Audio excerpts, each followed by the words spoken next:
O nosso tema hoje, nós vamos introduzir aqui hoje, né, junto aos irmãos, uma conversa, um bom diálogo acerca do tema doutrinas bíblicas, né? Que é a instrução. Nós vamos falar da palavra de Deus, do seu conteúdo, nós vamos falar aqui do propósito de Deus, aquilo que Deus quer que conheçamos para que possamos prosseguir conhecendo o Senhor e prosseguir na fé. Aí, para começar a nossa conversa, eu usei uma imagem de uma casa, né, destruída, uma casa que foi, seus fundamentos foram destruídos, suas bases foram destruídas por uma tempestade ou por uma enxurrada, uma enchente, né? Talvez o Alexandre depois coloque aí a imagem para vocês, né? E eu usei o seguinte versículo: se forem destruídos os fundamentos, o que poderá fazer o justo, né? O que nós vamos tratar aqui na temática doutrinas bíblica tem exatamente tudo a ver com fundamentos, com as bases. Então, nós vamos aqui reforçar as bases. Nós vamos reforçar e falar aqui dos fundamentos da palavra de Deus.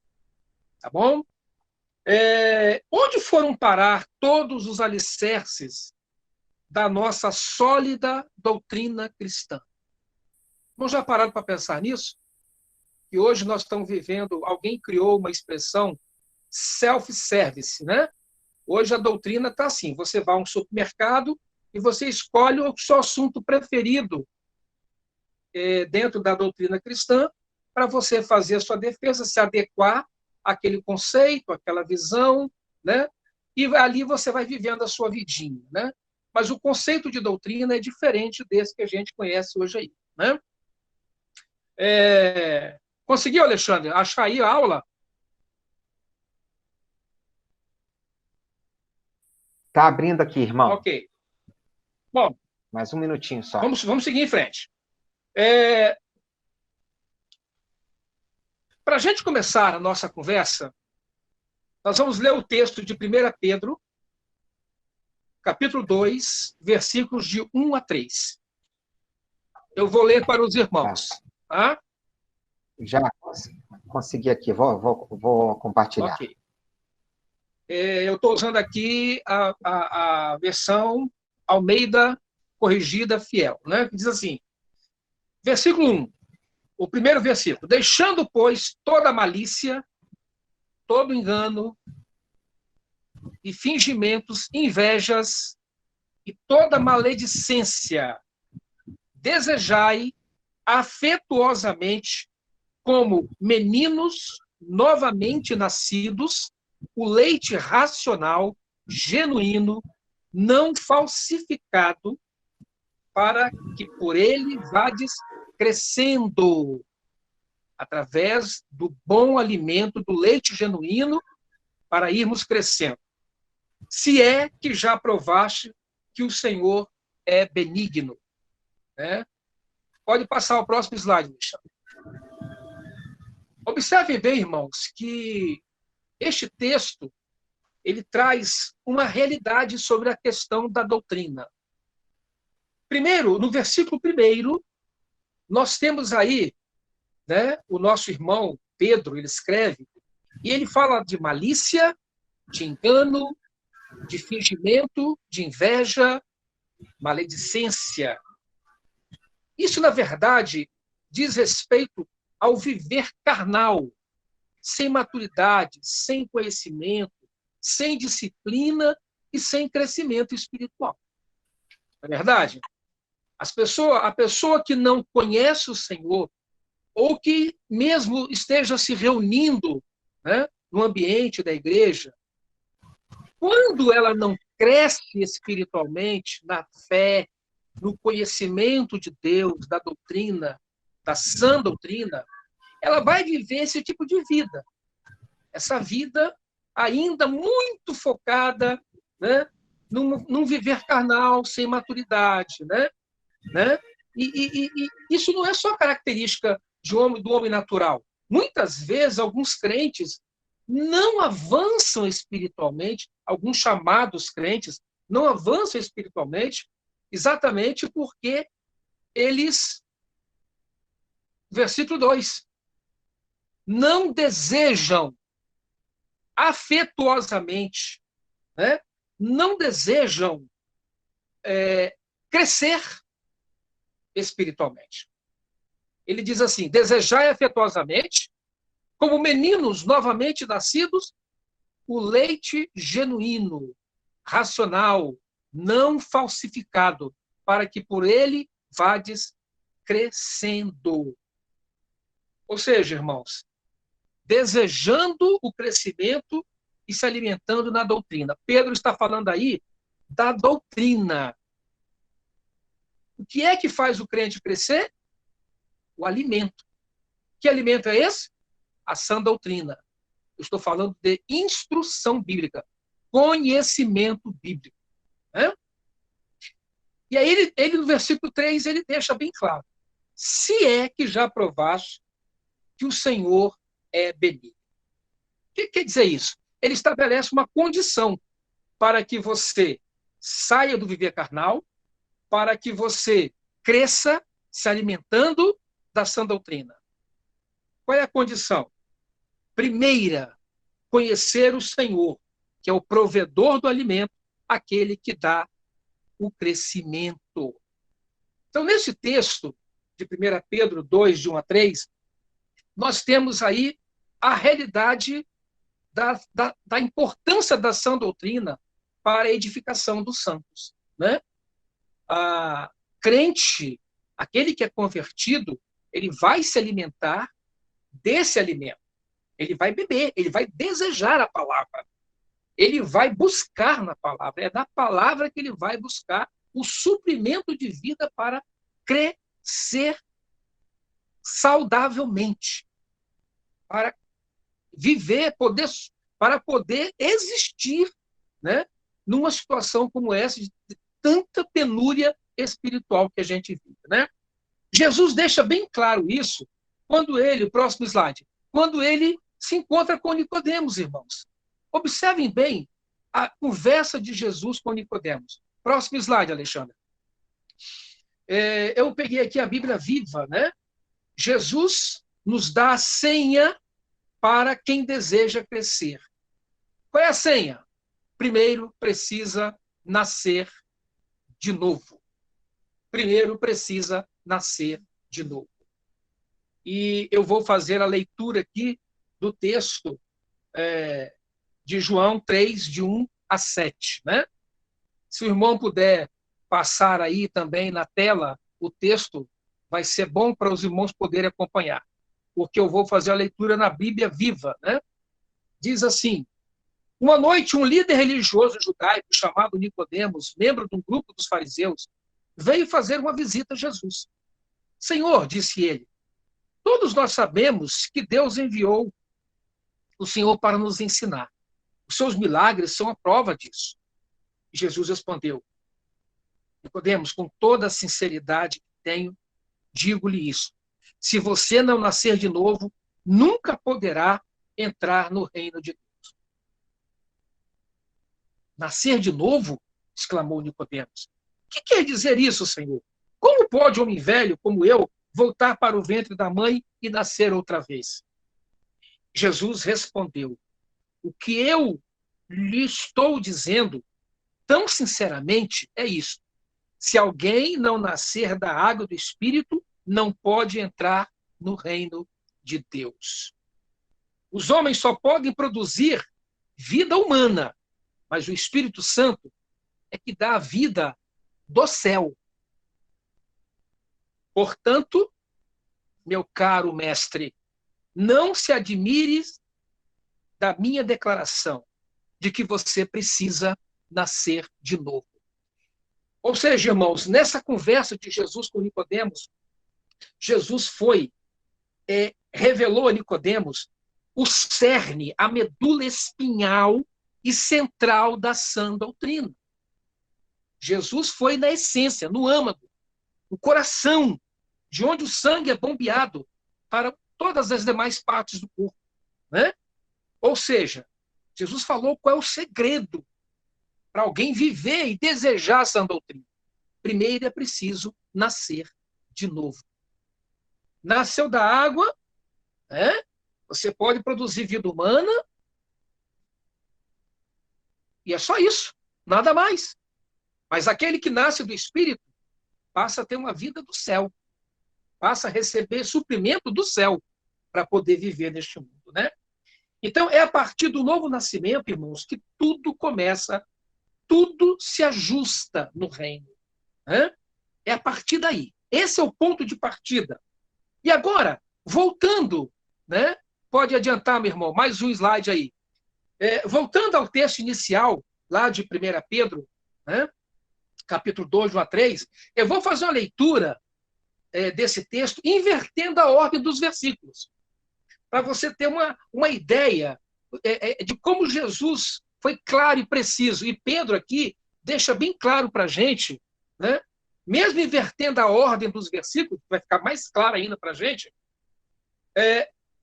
a definição do primeiro e fundamental alicerce doutrinário da Bíblia. Ele diz assim, versículo 3, se vocês já experimentaram a retidão e a bondade do Senhor, quer dizer, se você já experimentou a salvação, o novo nascimento, aí vai para o versículo 2, nós estamos fazendo a ordem inversa. Clamem por mais alimento, desejem mais alimento, como um bebê chora por leite.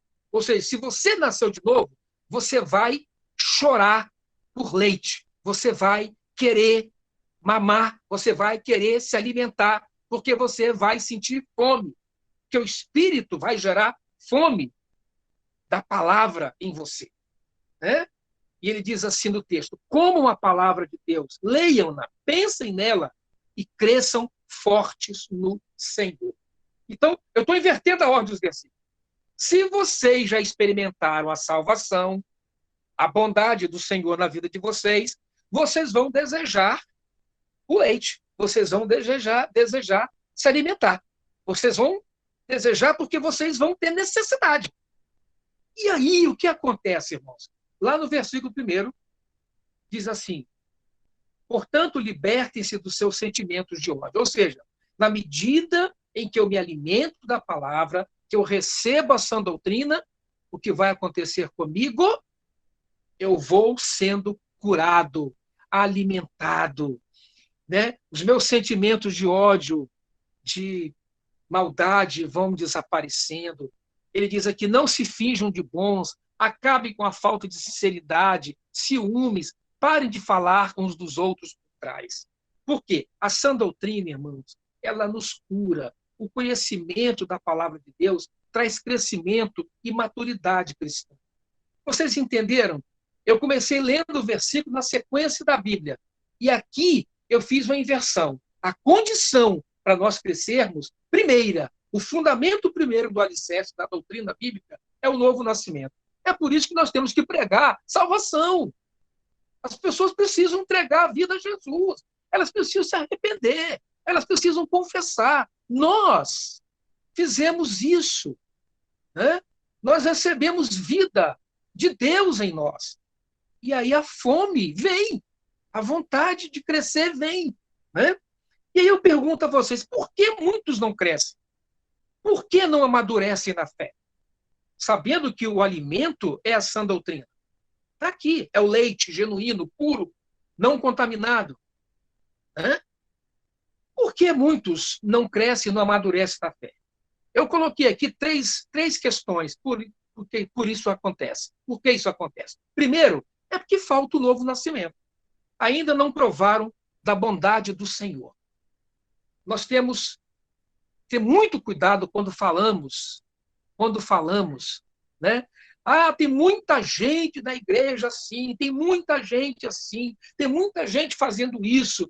Será que essas pessoas que fazem isso, aquilo outro, será que essas pessoas são mesmo igreja do Senhor? Será que elas nasceram de novo?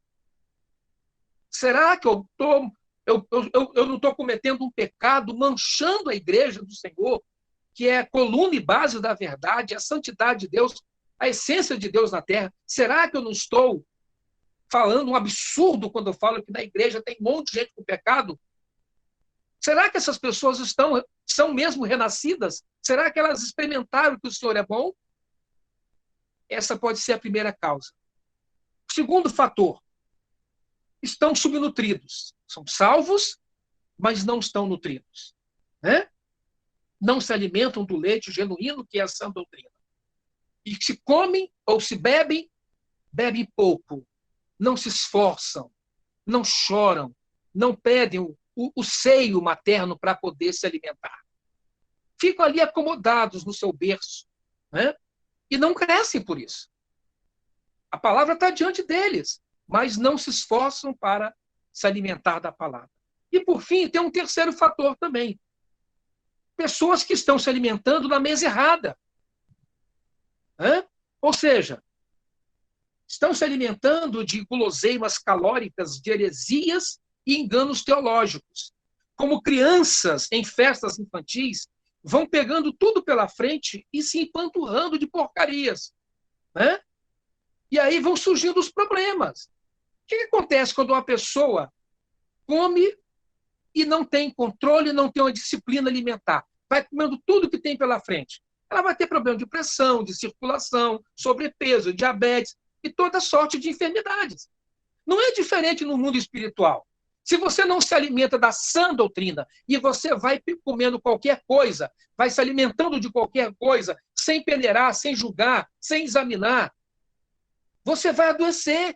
Aquilo vai fundir sua cabeça, vai complicar suas emoções, seus sentimentos e vai abalar a sua estrutura, os seus fundamentos.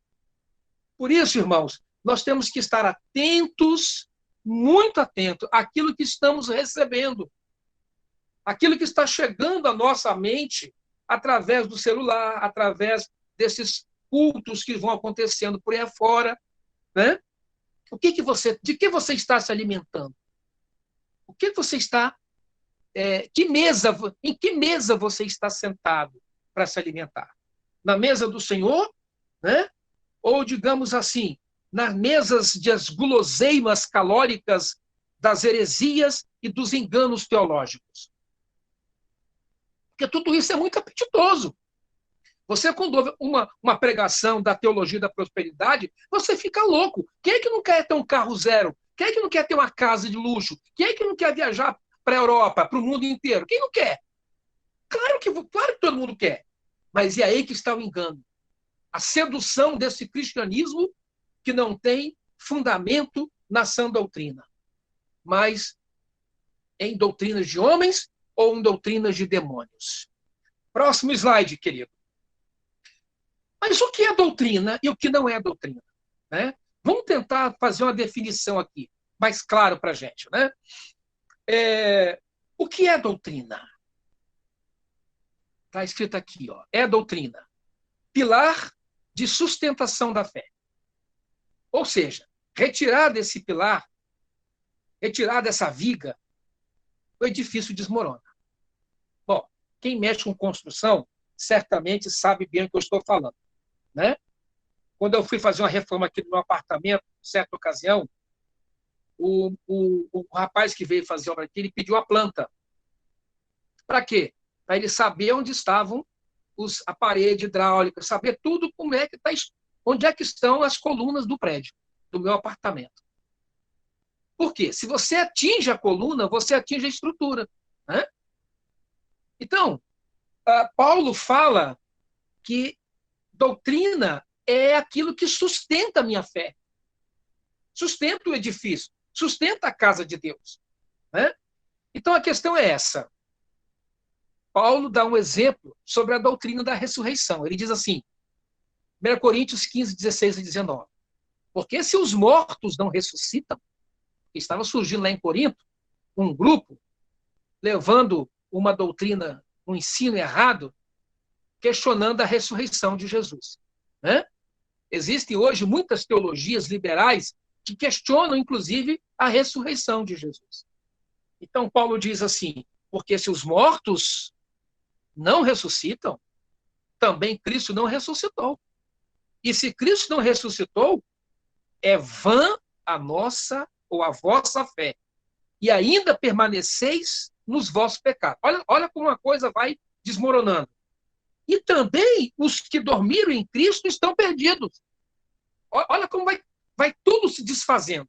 Tudo aquilo que é sólido para a gente, que é fundamento, vai se desfazendo. Se Cristo não morreu, se os mortos ressuscitam, então Jesus também não ressuscitou. E se ele não ressuscitou, é vã a nossa fé. E se ele não ressuscitou, permanecemos nos nossos pecados. E se ele não ressuscitou, os que dormiram no Senhor, os que morreram no Senhor, também estão perdidos. E por aí vai. Né? É o efeito dominó. Por isso que não temos que ter cuidado quando mexemos na estrutura. Nós temos que fortalecer a estrutura, fortalecer o fundamento. Irmãos, isso é muito sério.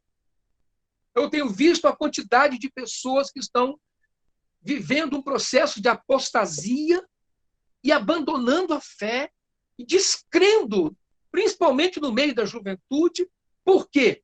Porque estão entrando, muitas vezes, em campos minados nessa guerra contra as trevas. Estão sendo influenciados por pensamentos humanos, por doutrinas humanas, filosofias humanas, estão questionando a sua fé, estão desconstruindo seus fundamentos de vida, estão se perdendo. É triste isso. Então, doutrina é o quê? É aquilo que sustenta a fé. 2, doutrina é inspirada por Deus, revela o caráter dele, traz direção, traz clareza espiritual e não confusão espiritual. Né? Diz a Bíblia assim, em 2 Timóteo 3,16, toda a Escritura é inspirada por Deus, toda, irmãos, toda ela, e proveitosa para ministrar a verdade. Doa quem doer. Doa a quem doer. O que é a verdade da palavra de Deus? A verdade das Escrituras é essa. Aquele que confessar Jesus como Senhor será salvo. Né? Que Deus veio ao mundo, né? Mandou o seu Filho ao mundo para salvar o que estava perdido. Né? Mas é aquele que nele crê, para que este não pereça. Mas se a pessoa não crê, ela já pereceu. É céu ou inferno. A verdade das Escrituras não permite adulteração, não permite alteração.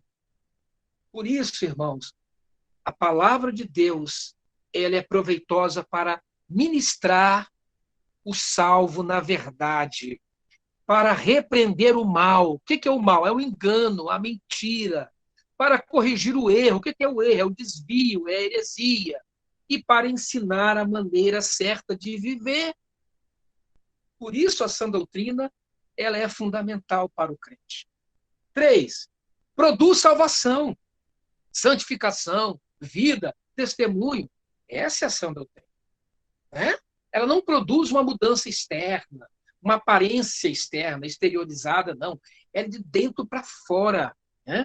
Então, Paulo diz a Timóteo ainda, capítulo 4, versículo 16, diz assim, tem cuidado de ti, da sua vida, Timóteo, e da doutrina, daquilo que você aprendeu, do ensino. Doutrina é ensino, instrução. Tem cuidado, cuida desse ensino, seja zeloso com esse ensino. Né? Persevera nessas coisas, ou seja, naquilo que eu te ensinei. Porque fazendo isso, te salvarás, olha aí, ó, tanto a ti mesmo, como aos que te ouvem. Por isso, irmãos, duro será o juízo de Deus sobre esses pregadores que enganam o povo de Deus, que enganam as pessoas. Mas eu quero dizer que você que nasceu de novo, Deus colocou dentro de você um Espírito, o Espírito Santo. E o Espírito Santo te ajudará, dará a você discernimento para você separar o que é do Senhor e o que não é do Senhor. O que é doutrina de Deus, o que é doutrina dos homens. O que é doutrina do Espírito, o que é doutrina dos demônios. O Espírito Santo, ele te capacitará a você discernir o erro. Então, doutrina é pilar de sustentação da fé. Doutrina é aquela que é inspirada por Deus, revela o caráter dele. Deus é santo, então eu tenho que viver em santidade. Deus é justo, então eu tenho que ser justo. É isso que a doutrina faz na vida da gente. 3, produz salvação. Ou seja, nós somos salvos pela palavra. Nós somos limpos pela palavra, pela doutrina. Claro, os irmãos entendem o que eu estou falando. Quem nos salva é Jesus Cristo, mediante o seu sacrifício remidor. Mas isso é doutrina. Essa é a sã doutrina. Próximo slide, meu querido. Vamos lá. Doutrina também é isso aí, irmãos. Aquilo que ensina, repreende, consola e edifica. E aí nós temos um texto de Paulo escrevendo aos irmãos em Corinto, né? Ele diz assim, 1 Coríntios 14, de 1 a 4, né? Que o amor seja o maior alvo de vocês. Ou seja, Paulo começa falando de um ponto de partida que é o amor. Quem nos salvou? Jesus. Por quê? Porque Deus amou o mundo. O amor é o ponto de partida em tudo do reino. O amor é o oxigênio do reino. Sem amor, não existe reino. Né? Porque Deus nos amou primeiro, né? Nos atraiu a Ele. Então ele diz que o amor seja o maior alvo de vocês. Mas o que está acontecendo? Vocês estão entre vocês aí brigando por causa de dons espirituais. Né? E olha onde é que está o problema do conflito deles. Olha aqui. Ele diz assim, contudo, peçam também as capacidades especiais concedidas pelo Espírito Santo, particularmente o dom de profecia, para serem capazes de pregar as mensagens de Deus. Por quê? Os crentes em Corinto a igreja em Corinto estava tendo sérios problemas no uso e na administração dos dons, né? Principalmente em relação ao dom de línguas. Estava trazendo muita confusão, principalmente em relação aos de fora. Então, Paulo chegou lá e botou um ponto final nesse conflito. E falou, olha, claro que eu quero que vocês falem línguas, claro que eu quero que todos vocês... Porque o dom de línguas edifica a pessoa, edifica o indivíduo, mas é particular. Mas eu quero dizer que o dom de profecia é superior ao dom de línguas. Que bom se todos pudessem profetizar. Né? E o que é essa profecia que ele fala aqui? Profetizar, irmãos, é pregar, é entregar a mensagem de Deus, é falar dos mistérios de Deus. Né? Toda pregação inspirada é profética. Saibam disso. Toda pregação. A gente tem aqui uma ideia de profecia, né? Aquela coisa assim, né? Dos oráculos de Deus, que tal, a pessoa começa ali e Deus está me falando, põe a mão no teu peito assim, começa a falar de você e tal. As pessoas estão em busca desse tipo de profeta hoje. Na verdade, vão atrás de profetadas, como disse um irmão certa vez, né? Mas quando elas ouvem a pregação da palavra de Deus, elas estão recebendo ali uma palavra ministrada no coração de Deus, uma palavra inspirada pela palavra, pela doutrina, e esta é uma mensagem de Deus ao coração da igreja. Ele diz, para serem capazes de pregar as mensagens de Deus através da profecia. Né? Eu digo aqui, toda pregação inspirada é profética e revela os mistérios de Deus, o seu caráter e a sua vontade para a igreja. Por isso, nós não podemos abrir mão de ministrar a palavra de Deus. Quando a gente se reúne, irmãos, aquele momento da ministração, ele é fundamental porque é um momento em que nós vamos falar da doutrina, ensinar a doutrina, a mensagem de Deus, a palavra de Deus. Deus falou aos nossos pais pelos profetas, hoje nos fala em Cristo Jesus, né? O que não significa que Deus não possa usar seus servos para trazer uma mensagem específica para a necessidade da igreja ou de algum irmão, mas nós não vamos viver atrás desse tipo em busca das coisas que estão ocultas, não. Tudo isso pode ser revelado mediante uma pregação inspirada da palavra de Deus. Lembro-me de uma ocasião, foi no ano que o Valtir faleceu. No ano que o Valtir faleceu, 2012, eu lembro que eu ministrei uma palavra à igreja. Nós estávamos todos enlutados, estávamos todos abatidos, destruídos, porque nós tínhamos perdido um irmão que era uma coluna, que era precioso demais para nós. Eu comecei a pregar, comecei a falar das coisas de Deus. E no meio da pregação, eu comecei a falar assim, alguns irmãos devem se lembrar disso. Por que eu falei isso, irmãos? Eu não sei. Eu só sei que veio. A profecia é o fluir, é como o fluir de um rio. Você prega e no meio da profecia, no meio da palavra, da mensagem, venha uma palavra profética direcionada, muitas vezes, à necessidade da igreja, específica, né? Eu disse que Deus iria trazer alegria para o meio do arraial, né? Nós estávamos chorando com a partida, com a morte, mas Deus ia trazer vida e que muitas irmãs seriam mães, nós teríamos uma enxurrada de crianças na igreja. Alguns irmãos ainda hoje me lembram isso. Eu nunca esqueço, no final daquele ano, nós tiramos uma foto com várias irmãs, eram 9 ou 10 irmãs na frente, né? Até gêmeos nasceram, irmãos, no meio do arraial. Até gêmeos nasceram no meio do arraial, né? Foi aquele monte de mulher grávida no final, aquele monte de mulher grávida. E aí o irmão falou assim, você lembra que você falou isso? Eu nem lembrava mais o que eu tinha falado, o que eu tinha dito. Entendem? Porque a palavra profética, ela é ministrada no contexto da doutrina. Não tem nada inventado, nem pode ser inventado. Porque a doutrina é sã, e é santa. Por isso ela tem que ser honrada nas nossas pregações. Se Paulo tivesse chegado aos coríntios falando em línguas estranhas, de que isso serviria para eles? Eles entenderam alguma coisa? Os coríntios provavelmente teriam respondido com desinteresse para Paulo, com escárnio, né? Mas em vez de usar uma abordagem inútil como essa, que é para edificação pessoal dos irmãos, né? Claro, quando alguém fala em língua e alguém interpreta, toda a igreja é edificada. Mas quando você fala para si mesmo, é você que é edificado, né? E aí o que acontece? Paulo veio com a palavra de revelação, ele diz, nada decidi saber entre vocês, a não ser Cristo e este crucificado. Eu não vim falar com sabedoria humana, mas com sabedoria de Deus. A palavra da cruz. Paulo veio trazer doutrina, ensinamento para os irmãos, né? Paulo trouxe palavra profética, trouxe ciência, trouxe doutrina, trouxe instrução para a igreja. Agora vejam vocês, né?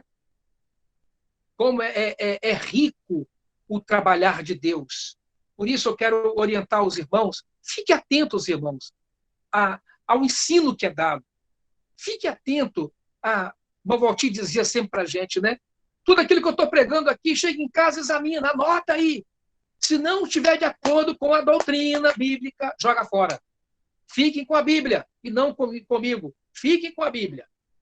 Porque nós cremos na autoridade da Bíblia. Nós não cremos que a Bíblia contenha a palavra de Deus. Ela é a palavra de Deus. É isso que nós temos ensinado aos irmãos. Próximo slide. A palavra de Deus, a doutrina, irmãos, ela é imutável, invariável, permanece para sempre. Isso é doutrina, né? O Espírito e a noiva dizem, vem. E todo aquele que ouvir, diga, vem. Quem tiver sede, venha. E quem quiser, beba de graça da água da vida. E que nosso irmão João está falando aí, o que é essa água da vida? É a instrução, é a palavra, é a sã doutrina. Beba de graça, né? Você que é salvo, não perca tempo, meu irmão. Não espere domingo para você ouvir uma palavra, não espere o grupo familiar. Vai meditando na palavra, se alimentando da palavra, né? Ele diz assim, declaro a todos os que ouvem as palavras da profecia deste livro. Se alguém lhe acrescentar algo, Deus lhe acrescentará as pragas descritas neste livro. Se alguém tirar alguma palavra deste livro da profecia, Deus tirará dele a sua parte na árvore da vida e na cidade santa, que são descritas neste livro. Aquele que dá testemunho destas coisas, diz, sim, venho sem demora. Amém. Vem, Senhor Jesus. Né? Sobre esta palavra de Apocalipse, já no finalzinho, no último capítulo de Apocalipse, o nosso irmão Moody, né? O pregador Moody, ele disse, né? A revelação da verdade está completa, pois nada pode estar além do estado eterno, daquilo que o Senhor estabeleceu como sendo a verdade dele. Nada pode estar além nem aquém. É a palavra. Né?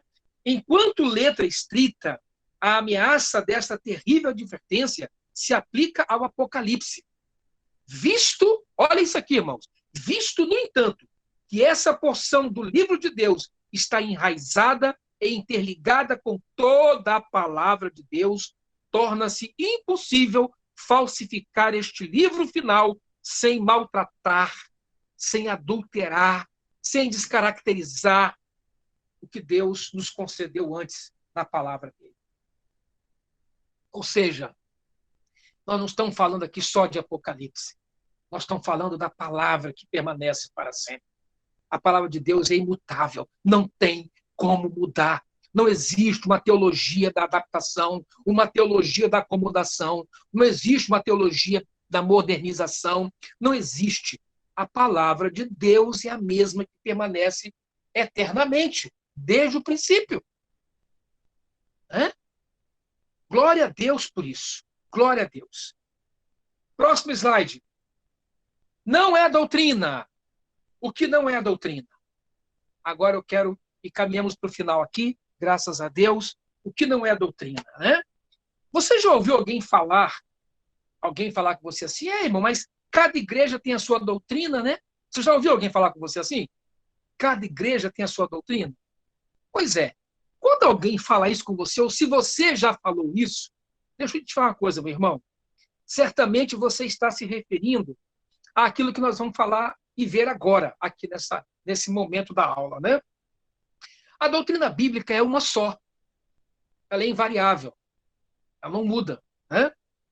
O exame das escrituras, ele é livre. Claro, qualquer um pode fazer, mas a interpretação não. E é aí que está o engano, é aí que o inimigo entra para fazer o desvio, né? Às vezes, um pequeno desvio lá atrás pode fazer um imenso rombo lá na frente e trazer grande dano ao arraial, ao povo de Deus, né? Se não é bíblica essa doutrina, ela não é sã. Isso é doutrinas de homens ou doutrina de demônios.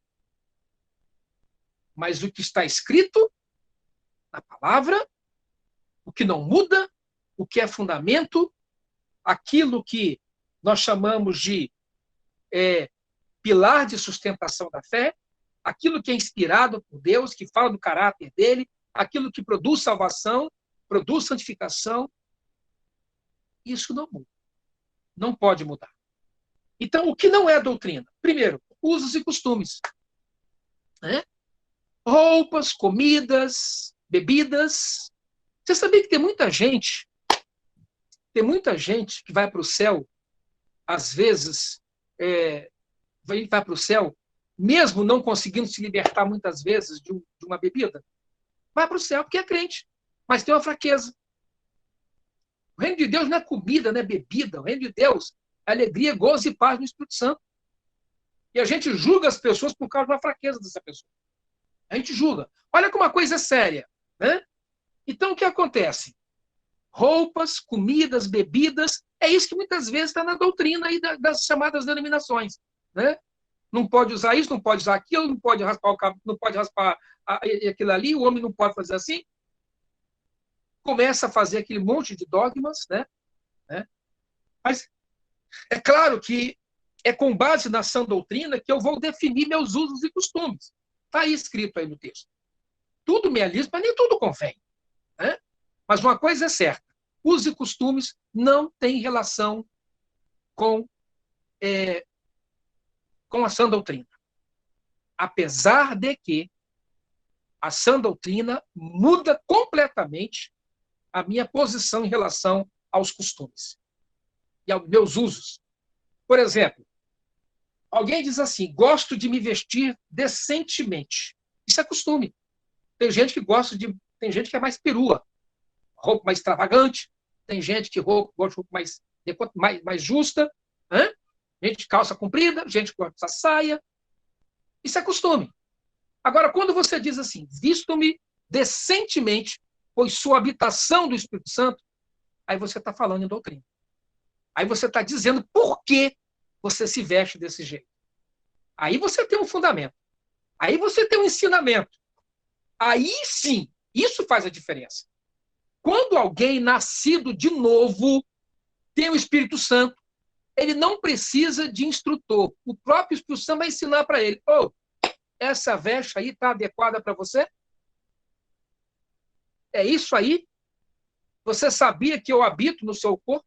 Você sabia que você é templo? É meu santuário? Então vejam vocês, irmãos, por que eu não bebo? Por que eu não fumo? Por quê? Por que eu não uso certas roupas? Porque o meu corpo é santuário. Eu não quero destruir o santuário de Deus. Eu não quero. Hã? Mas então, os costumes, eles são influenciados pela doutrina. E aí a gente, às vezes, perde um tempo enorme com pessoas tentando mudar as pessoas para que elas mudem seus usos e seus costumes. Mas muitas vezes essa pessoa não vai fazer isso, porque possivelmente ela não passou pela experiência de uma conversão. Possivelmente ela ainda não tem entendimento do que é alimentar-se da palavra. Possivelmente ela não lê Bíblia.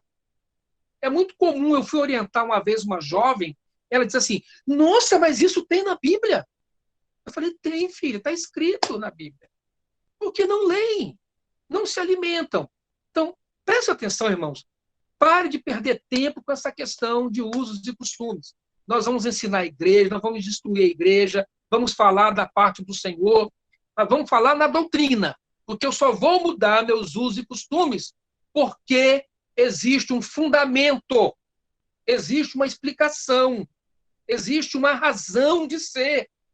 Não é pelo uso ou pelo costume, é por causa da doutrina que nos cura, irmãos. Isso é que é maravilhoso.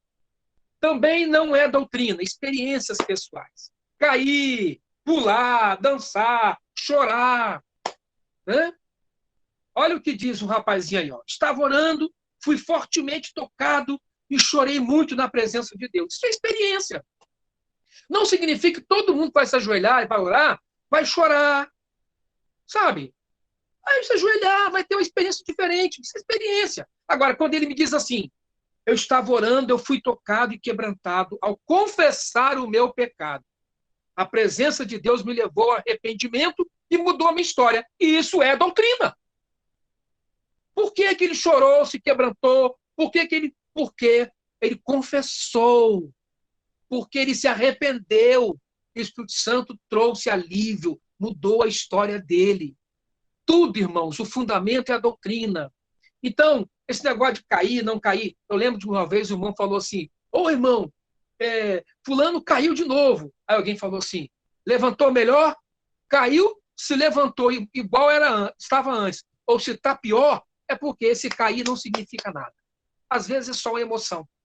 Às vezes a pessoa chora durante um tempo de oração, é só emoção, é só experiência. Mas aquele que se quebranta, aquele que confessa e muda e se arrepende, esse aí está fundamentado na doutrina.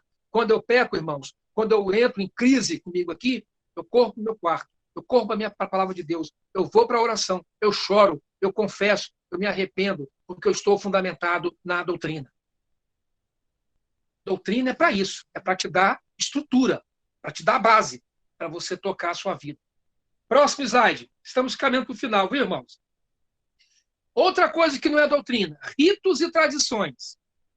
Orar de olho fechado, levantar na hora da leitura da palavra de Deus, bater palma no louvor, ter que sair para abraçar os irmãos durante uma reunião. Oh, meu Deus! Isso tudo é liturgia, isso tudo é rito, é tradição. Né? Tem igreja que bate palma, tem igreja que, grupo de irmãos que ficam calados, não batem palmas. Tudo isso é liturgia. Não tem a ver com doutrina.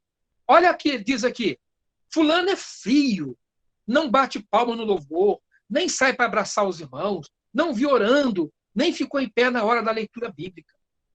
Quem disse? Você está julgando o irmão porque ele não bateu palma, porque ele não leu a Bíblia, ele estava triste. Meu irmão, às vezes esse irmão não está legal nesse dia, ele não está bem. Ele está ali na luta, na batalha espiritual. Você está vendo uma situação, mas você está achando que isso explica tudo na vida desse irmão. Mas se você pensa assim, fulano não deve estar bem, vou orar, olha o que está sublinhado aí, por ele, vou oferecer-lhe uma ajuda, convidá-lo para um tempo de comunhão junto, e se ele desejar, eu vou discipulá-lo na fé. Sabe o que é isso? Você está agindo na doutrina. Você está fundamentado na doutrina. Você não está simplesmente emitindo um juízo de valor. Você suspende o juízo, suspende o julgamento, e você vai focar na vida daquela pessoa.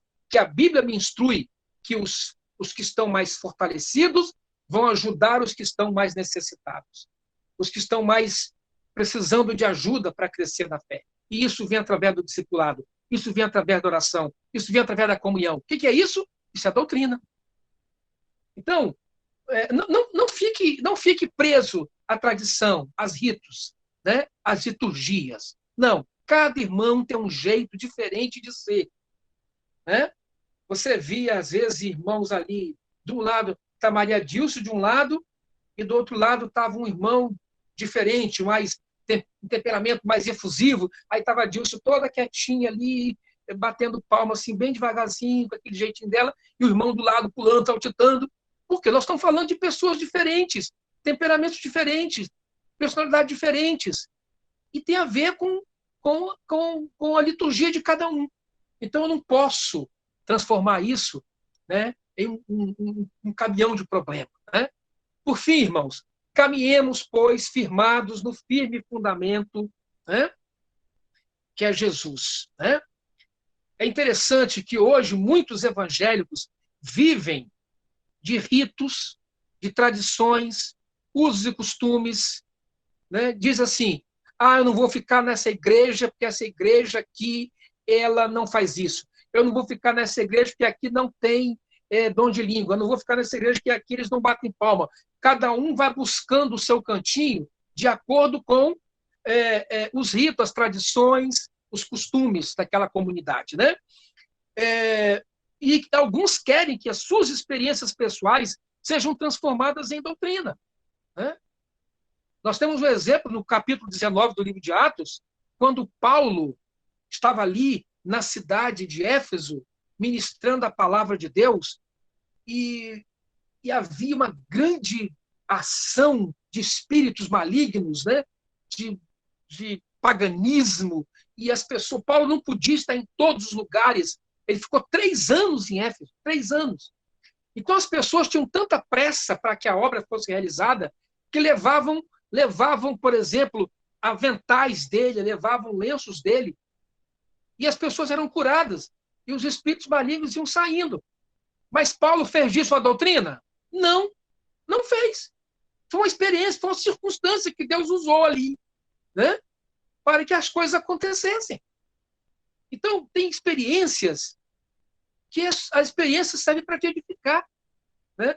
Não é porque eu tive uma reunião que eu caí, estava oprimido, estava cheio de problemas, Deus me deu um alívio, eu caí no chão, fiquei ali chorando, quebrantado, que eu vou levantar para pregar, dizer que agora toda reunião todo mundo tem que cair, todo mundo tem que chorar, todo mundo tem... Não é assim. Né? As reuniões não são iguais, as manifestações de Deus são para cada um, né? E para o coletivo também. Caminhemos firmes, irmãos, no fundamento que é Jesus. Sabemos que ele morreu numa cruz. Né? Isso é história. Você sabia que isso é história? É um fato histórico? E esse fato todo mundo conhece e reconhece que Jesus, né, um profeta da Judéia, um galileu, morreu na Judéia, era um romano, foi crucificado. Muitos foram crucificados. Aliás, entre Jesus, Jesus estava no meio de 2 ladrões. O mais puro dos homens, o mais santo dos homens, o Deus homem, estava entre 2 ladrões. Muitos foram crucificados. Então, o fato histórico é esse. Houve um profeta em Israel que se dizia Cristo, que era Deus e que foi por isso crucificado. Isso é um fato histórico. Agora, que ele morreu na cruz para nos salvar, para me dar vida eterna, isso é doutrina. É diferente. E só o coração do salvo sabe o quanto isso significa para ele. Nós não estamos falando só de um fato histórico, nós estamos falando de doutrina, de fundamento. Jesus morreu na cruz, derramou seu sangue para me salvar, para me purificar. Isso que é fundamento, isso é sã doutrina. E se esse fundamento for abalado, toda casa pode ruir e toda a fé desmoronar.